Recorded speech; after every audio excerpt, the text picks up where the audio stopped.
அஸ்ஸலாமு அலைக்கும். இன்னைக்கு நம்ம பார்க்க போறது அன்னை கத்தீஜா ரலியல்லாஹு அன்ஹா அவர்கள் நபி ஸல்லல்லாஹு அலைஹி வஸல்லம் அவர்களுக்காக வாழ்க்கையை அர்ப்பணித்தார்கள்.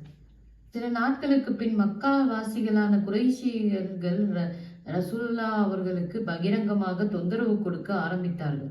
எனவே அடிக்கடி அன்னை கத்தீஜா ரலியல்லாஹு அன்ஹா அவர்கள் குறைஷியரின் இன்னல்களை பொருட்படுத்த வேண்டாம் என பேராறுதல் சொல்லி மனசாந்தியை உண்டு பண்ணி வந்தார்கள். ரசூலுல்லாஹி ஸல்லல்லாஹு அலைஹி வஸல்லம் அவர்களுக்கு குறைஷிகளால் மனக்கஷ்டமும் துன்பமும் இணைந்து கொண்டிருக்கும். அப்போதெல்லாம் அவர்கள் இல்லம் வந்தடைந்து அன்னை கத்தீஜாவின் காரணத்தால் அக்கவலைகள் எல்லாம் நிவர்த்தியாகிவிடும்.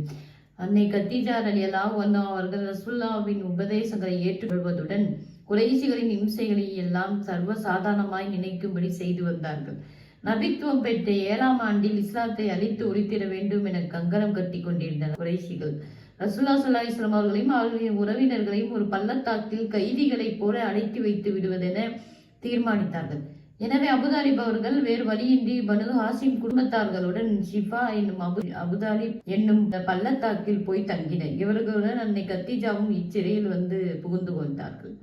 1 நாள் 2 நாள் அல்ல, 1 மாதம் 2 மாதம் அல்ல, 3 ஆண்டுகள் மட்டும் பனு ஹாசிம் வம்சத்தார்கள் இச்சிறையில் போதிய ஆகாரமின்றி அவதிக்குள்ளாகி கிடந்தனர். பற்பல சமயங்களில் மரத்தின் இலைகள் எல்லாம் கூட இவர்கள் ஆகாரமாய் கொண்டனர். இது எவ்வளவு பரிதாபக்கூடிய அம்சம் என்பதை மக்கள் கவனித்து பார்க்க வேண்டும்.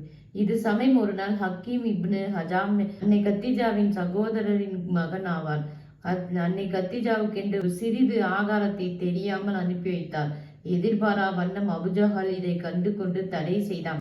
அந்த நேரத்தில் அபுல் பஹ்தரி என்பவர் வந்துவிட்டார்.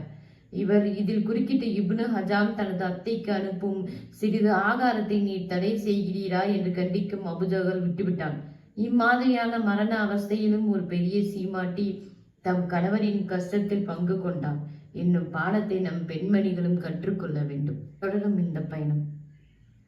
தொடர்ந்து கேட்க சப்ஸ்கிரைப் பண்ணிக்கோங்க. அஸ்ஸலாமு அலைக்கும் வரஹ்மத்துல்லாஹி வபரகாத்துஹு.